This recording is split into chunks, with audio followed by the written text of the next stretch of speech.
we remain steadfast in our commitment in delivering local news that matters, stories that inspire, enriching the lives of Filipinos in the Philippines and across the globe. This is your GMA Regional TV.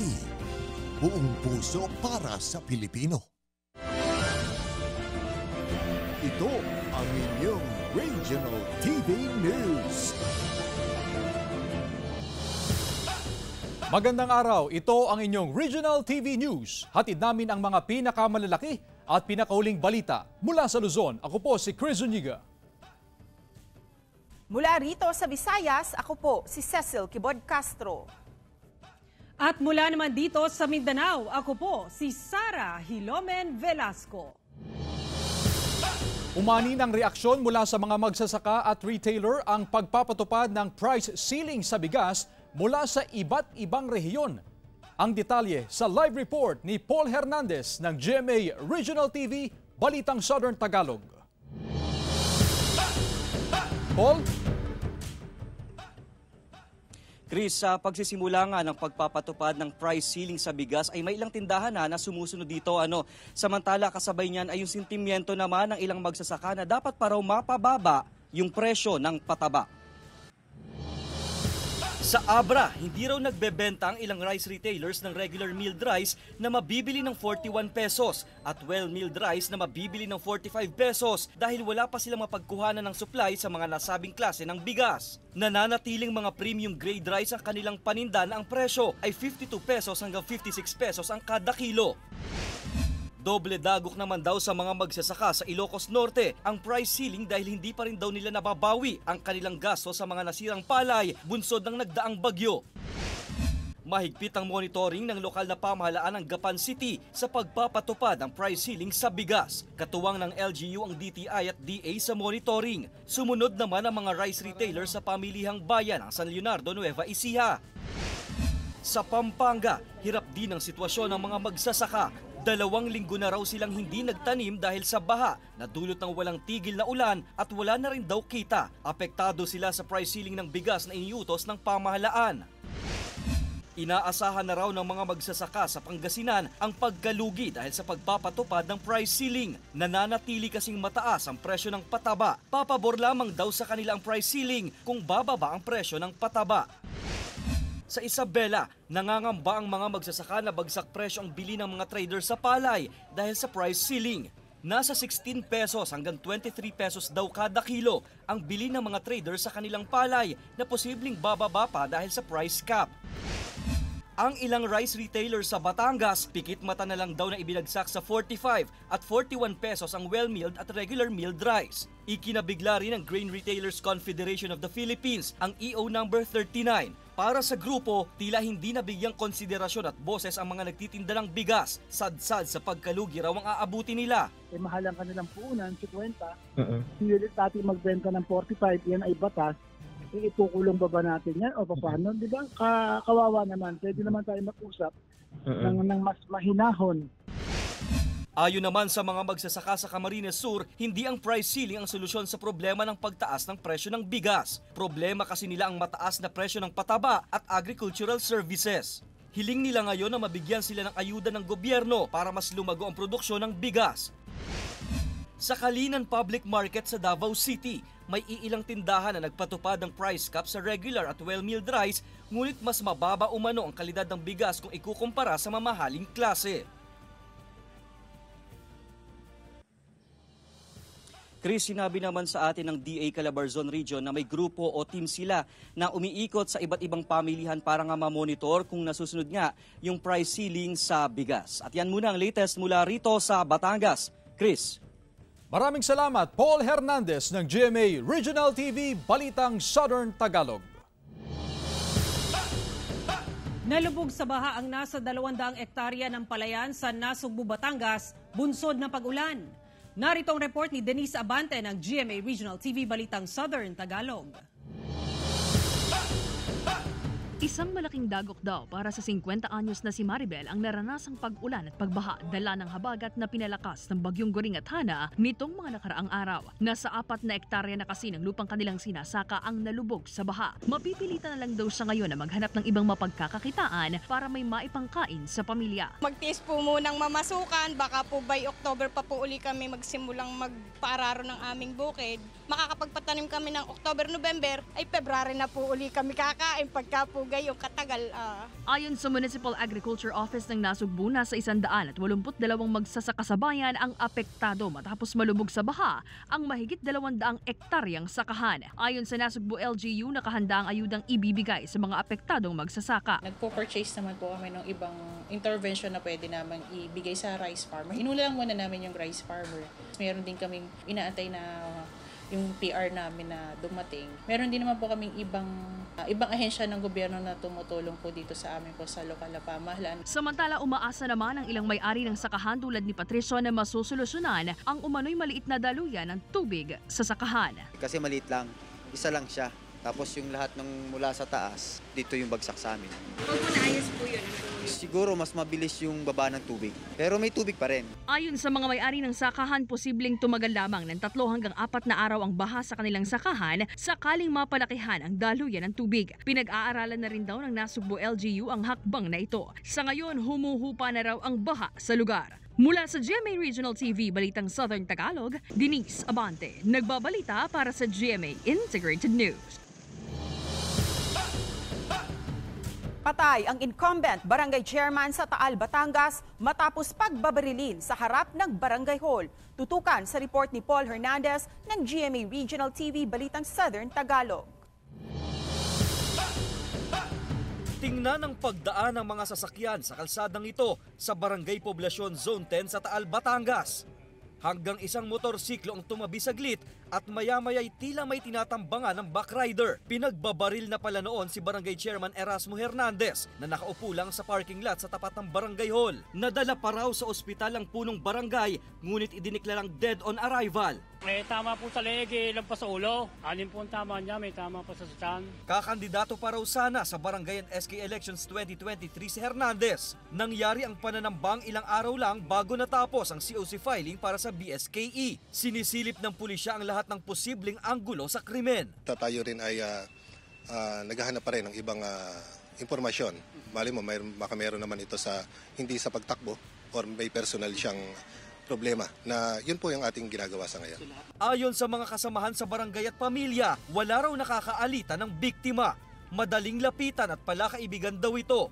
Hiling nila ang hustisya. Hindi ho yan tatagal ng almost 40 years kung hindi maganda ang pinakikita sa barangay. Kaya pala isipan ho kung bakit. Wala naman nung natatanggap ng death threat. Wala. Sa backtracking ng mga kuha ng CCTV, natunton kung saan mabilis na nagtungo ang mga sospek. Nagkanta kami kaya nandito tayo ngayon sa Barangay Halang ng Taal at dito natin nakita, based sa CCTV, dito natin nakita tumakbo yung mga sospek. Nagpapatuloy ang isinasagawang investigasyon. Mula sa GMA Regional TV Balitang Southern Tagalog, Paul Hernandez nagbabalita para sa GMA Integrated News. Isang sanggol na lalaki na pinaniniwalaang inabandona ang natagpuan sa labas na isang bahay sa Talisay, Camarines Norte. May detalye sa Eileen Pedreso ng GMA Regional TV 1 Western Visayas. Linggo ng umaga nang magising sa iyak ng isang sanggol si Edna ng Barangay San Jose sa bayan ng Talisay, Camarines Norte. Paglabas niya ng bahay, tumambad sa kanya ang isang lalaking sanggol at nakakabit pa ang puso nito at nakahiga sa isang tela. Nilalanggam na rin ito kaya agad na humingi ng tulong si Edna para madala sa ospital ang sanggol. Sana dun sa magulang nun, makonsensya siya dun sa anak niya. Iniwan niyang walang kamuang-muang. Nagpapatuloy ang isinasagawang monitoring ng barangay sa record ng mga buntis sa lugar para makita kung sino ang mga nasa kabuhanan at nanganak na. Tiniyak naman ng kapulisan na sakaling matukoy na kung sino ang mga magulang ng sanggol, posible itong maharap sa kaukulang kaso. Kung sakali po matukoy natin yung magulang ng bata ay maharap po siya sa kasong paglabag sa Article 276 ng Revised Penal Code. Na ito po ay may penalty na aresto mayor. Nasa mabuti ng kalagayan ang naturang sanggol. habang nakikipag-ugnayan naman ang PNP sa MSWD para sa pangangalaga sa naturang sanggol. Isang lalaking sanggol din ang natagpuan ng isang residente sa gilid ng kalsada sa Barangay Poblacion 1, Sagay City sa Negros Occidental. Sa investigasyon ng Sagay City Police, madaling araw nang may marinig na iyak ang mga residente, pero inakala nila na pusa lamang ito. Umaga na nang makita ang sanggol na nakabalot sa tuwalya at nakahiga sa damuhan sa gilid ng kalsada. Hindi pa naputol ang umbilical cord nito na palatandaan na bagong silang ang sanggol. Agad ito dinala sa ospital para masuri at nasa mabuting kondisyon na ito. Kasalukuyang nasa pangangalaga ito ng Sagay City Social Welfare and Development Office. Patuloy naman ang investigasyon ng pulisya sa pagkakakilanlan ng nag-iwan sa sanggol.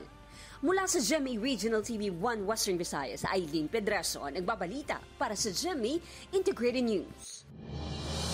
Mga kapuso, ilang lugar sa Baguio City ang nababalot ng makapal na hamog ngayong Burr months. Makibalita tayo live kay Jasmine Gabriel Galvan ng GMA Regional TV 1 North Central Luzon. Jasmine? Chris, ramdam na ang Burr months dito sa lungsod ng Baguio. Kasabay kasi ng pagpasok ng Burr months, halos araw-araw na na-experience ang makapal na hamog sa iba't ibang lugar dito sa lungsod ng Baguio. Ayon sa Pag-asa, sa mga susunod na araw asahan pa ang mas makapal na hamog na ma-experience sa iba't ibang lugar dahil na nga rin yan sa unti-unting paglamig ng klima. Actually, sa ngayon, nag-average sa 17 hanggang 18 degrees Celsius ang temperatura sa lungsod ng Baguio. Pero pagsapit ng huling linggo ng Oktubre hanggang pagpasok ng November and December, inaasahan daw na aabot na sa 13 hanggang 15 degrees Celsius ang temperatura sa lungsod ng Baguio. Kasabay, Chris, ng paglamig ng temperatura sa lungsod ng Baguio, ang abiso naman ng Baguio City Health Office dahil inaasahan na rin nila yung pagtaas naman sa kaso ng mga influenza-like cases dahil usually daw kapag napakalamig ng panahon ay nagkakaroon daw ng pagtaas sa kaso na kanilang nire-record sa City Health Office, especially yung mga nagpapakonsulta sa mga City Health Offices. Kaya naman ang kanilang panawagan, palakasin ang resistensya and at the same time, magsuot ng mas makapal na kasuotan. Ngayong araw, Chris, mas maganda na ang weather condition dito sa lungsod ng Baguio. Chris? Maraming salamat, Jasmine Gabriel Galvan ng GMA Regional TV 1 North Central Luzon.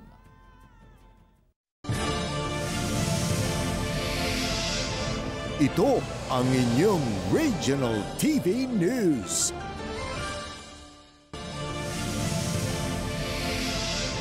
Ito ang inyong Regional TV News. Nalunod ang magkapatid at isa nilang pinsan sa naipong tubig sa isang construction site sa Malasiki, Pangasinan. Nakaalerto si CJ Turida ng GMA Regional TV 1 North Central Luzon. Sa kuha ng amateur video, kitang-kita na pilit isinasalaba ang buhay ng mga batang ito na nalunod sa naipong tubig sa Barangay Kabatling, Malasiki, Pangasinan. Ayon sa MDRRMO, nagkayayaan ang 5 menor de edad na magpipinsan na magtungo sa ginagawang bypass road upang maglaro at maligo. 3 sa kanila ang nalunod, 2 sa mga biktima magkapatid. Dumating po yung mga kasama natin na i-revive din po sila. Nag-revive po kami habang hinihintay yung ambulance. And pagdating po, tinakbo na rin po namin sa Kabatling Hospital po, Municipal Hospital po ng Kabatling. Nakilala ang mga biktima na sina Renald Matthew Castro, 8 taong gulang, Richard Dean Castro, 9 taong gulang at ang pinsan nilang si Prince Rod Montemayor, 9 anyos, pawang residente ng Barangay Poblacion ng nasabing bayan. Hindi ko lubos maisip na ganun palang nangyari na nakapunta po sila sa masakit po. Pag-uusapan ng Barangay Council at MDRRMO ang paglalagay ng karatula o bakod sa construction site upang hindi mapasok ng mga bata. Nalunod ang 48 anyos na lalaki habang naliligo sa irikasyon sa Barangay Anolid, Mangaldan, Pangasinan. Ayon sa pulisya, nasa impluwensya ng alak ang biktima nang mangyari ang insidente. Sinusubukan pa ng GMA Regional TV 1 North Central Luzon na makuhanan ng pahayag ang kaanak ng biktima. Allegedly, under influence of liquor, pull down niya yung permit niya at tumalon po sa irrigation canal, parang maliligo. Hindi niya na-control yung sarili niya, inagos po siya. Mula sa GMA Regional TV 1 North Central Luzon, CJ Torida, nagbabalita para sa GMA Integrated News. Isinagawa ang ikalawang pagdinig ng Senado sa kaso ng umano'y pananakit sa kasambahay na si LV Vergara. Ang detalye sa report ni Paul Hernandez ng GMA Regional TV Balitang Southern Tagalog.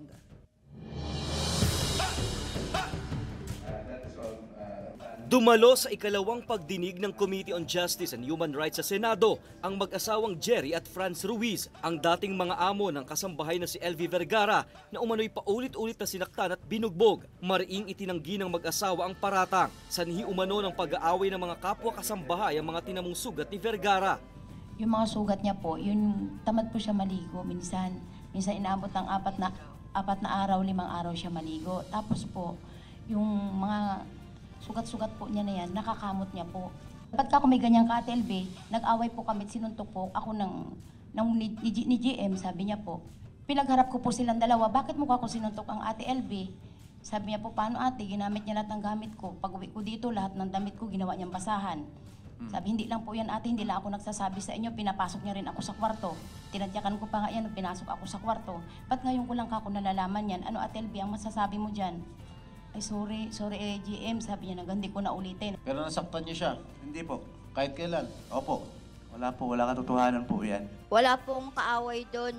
Wala sa nasabing pagdinig ang anak ng mag-asawang Ruiz kaya ipinatatawag ito sa susunod na hearing. Samantala ay pinakita sa pagdinig ang dating larawan ni Vergara bago raw magsimulang magtrabaho sa pamilya Ruiz noong 2017 kung saan makikitang malayo sa itsura nito ngayon. Pinabulaanan naman ito ng dating amo na sinabing 2019 na magsimula sa kanila si Vergara at may senyales na raw noon ng komplikasyon sa mata. Pero iginiit ni Vergara na ang pangbubugbog ang dahilan kaya tuluyang nabulag ang kaliwa niyang mata. Pag oras na napatunayan namin na kayong dalawa nagsisinungaling, pakukulong ka namin.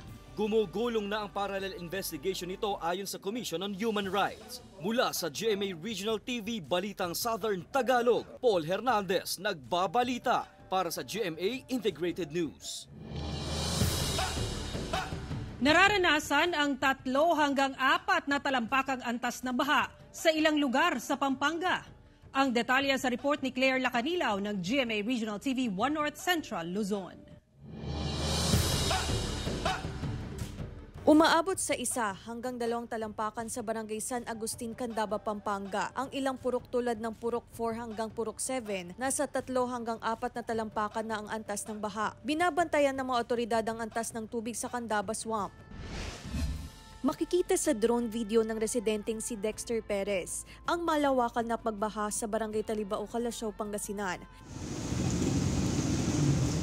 Pahirapan ang paglusong sa baha ng mga residente dahil sa taas ng baha. Kahit bumaba na ang antas ng tubig sa Marusay River, 8 barangay pa rin sa bayan ang binabaha. Mahirapan po sa pagpasok po. Mahirap po siyang sa bahay po kumilos. Nasa taas lang po gano'n. Talagang naapektuhan kami kasi pangalawang baha na to Ganyan talaga. Hindi maiwasan. Sa ngayon, nasa 10 individual pa rin ang nasa evacuation center. Malalim na kasi yung baha sa amin.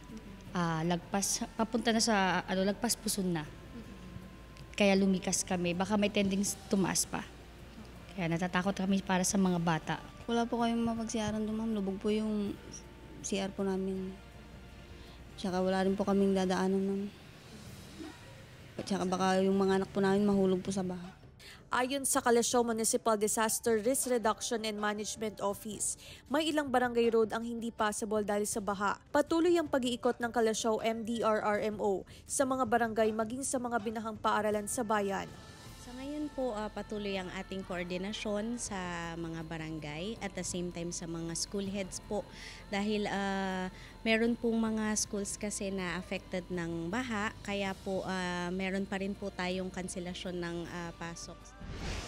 Noong August 29 ang opening of classes para sa school year 2023-2024. Ito lamang din ang unang beses na nagkita-kita ang mga estudyante ng Dagupan City National High School. Noong mga sumunod na araw hanggang ngayon, nasuspende na ang klase dahil sa bagyo at baha. Kung susumahin, 5 araw na walang pasok ang mga learners simula noong August 30 hanggang September 5, 2023. Nasa 200 days ang school calendar ayon sa DepEd. 20 days naman ang buffer days o sobrang araw na maaring magamit ng learner. sa mga hindi inaasang pagkakataon gaya na lamang ng class suspension. Nakahanda naman daw ang DepEd na magpatupad ng makeup classes sakaling maubos na ito, lalo't posible pa ang class suspension sa mga bagyong paparating. Yung ating mga kanya-kanyang paaralan ay magkakaroon na rin ng sarili ng pamamaraan sa pag-implement ng makeup classes.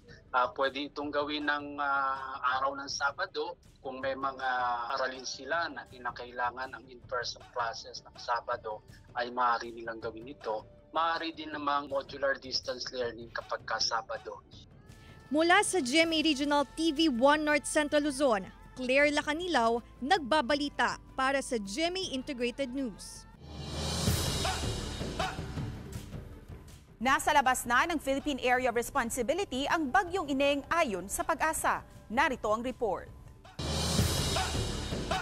Mga kapuso, nasa labas na ng Philippine Area of Responsibility ang Bagyong Ineng. Namataan ng Pag-asa ang sentro ng bagyo, 1,240 kilometers east-northeast ng extreme northern Luzon. Taglay nito ang lakas na hangin na aabot sa 55 kilometers per hour. Base sa wind forecast ng Metro Weather, tatahakin ng nasabing bagyo ang eastern coast ng Japan sa mga susunod na araw. Itinuturing na ito ng Japan Meteorological Agency na isang tropical storm, kaya nabigyan na ito ng international name na Yunyung. Kahit nasa labas ng PAR, ang Bagyong Ineng patuloy nitong hahatakin at palalakasin ang hanging habagat. Ngayong umaga, asahan ng pag-ulan sa Batanes, silang panig pa ng Ilocos Region, Cordillera, Central Luzon, Visayas at Mindanao base sa rainfall forecast ng Metro Weather. Magpapatuloy yan at magiging malawakan pagsapit ng hapon. May nakikita kayo nagkukulay orange at red sa mapa. Ibig sabihin, posible ang heavy to intense rains sa ilang lugar na maaaring magdulot ng baha o landslide. Kaya maging alerto, mga kapuso. Mula sa GMA Regional TV 1 North Central Luzon, Chris Zuniga, nagbabalita para sa GMA Integrated News. Samantala, tumaas ang antas ng tubig sa 4 na dam sa Hilaga at Gitnang Luzon as of 6 a.m. ngayong araw, September 6, 2023. Kabilang ang Angat Dam sa Bulacan, San Roque Dam sa Pangasinan, Pantabangan Dam sa Nueva Ecija at Magat Dam sa Isabela.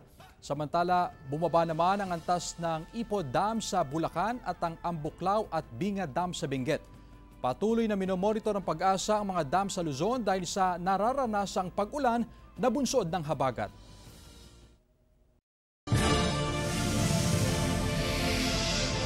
Ito ang inyong Regional TV News. Ito ang inyong Regional TV News. Isang ginang na galing na Malengke patay pagkatapos sinaksak ng isang dispatcher sa Dumaguete City. Sa kuha ng CCTV, makikita na naglalakad ang biktimang si Ginaline Ortega sa gilid ng isang kalsada sa Dumaguete City. Nakasunod sa kanya ang isang lalaki. Habang naglalakad, bigla na lang sinaksak sa likuran ang biktima na nakapaglakad pa ng ilang hakbang bago siya natumba. Agad na isinugod ang biktima sa ospital, subalit binawian na ito ng buhay. Sa tulong ng CCTV, agad na natukoy ang pagkakakilanlan ng sospek na agad inaresto. Base sa record ng kapulisan, ang sospek na kinilalang si Michael Trinidad ay isang parking attendant at dati nang hinuli dahil sa paggamit ng solvent. Nasangkot na raw ito sa kasong pagnanakaw at pananaksak. Subalit walang nagsampa ng kaso. Inamin naman ng sospek na si Michael na nagawa niya ang krimen matapos umanong tumanggi ang biktima na bigyan siya ng pera pambili ng pagkain. Dahil daw sa tindi ng gutom, nagdilim ang kanyang paningin at sinaksak ang biktima. Inihahanda na ng pulisya ang kasong murder laban kay Trinidad. Yun yung nakatulong para ma-identify natin yung suspect.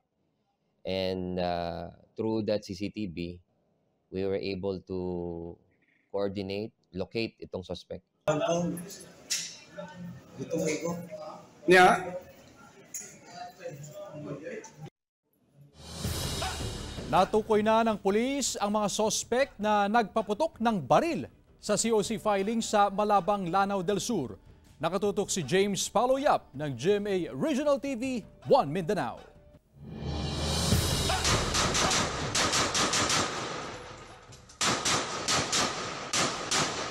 Nakuha na ng mas malapitan ng cellphone video ang dalawang lalaki na walang habas na nagpaputok ng baril sa kasagsagan ng ika-4 na araw ng filing ng Certificate of Candidacy sa barangay Chinatown, Malabang, Lanao del Sur na nagdulot ng takot sa mga tao. Ayon sa Lanao del Sur Police Provincial Office, natukoy na nila ang pagkakakilanlan ng dalawang sospek. Nag-hot pursuit naman.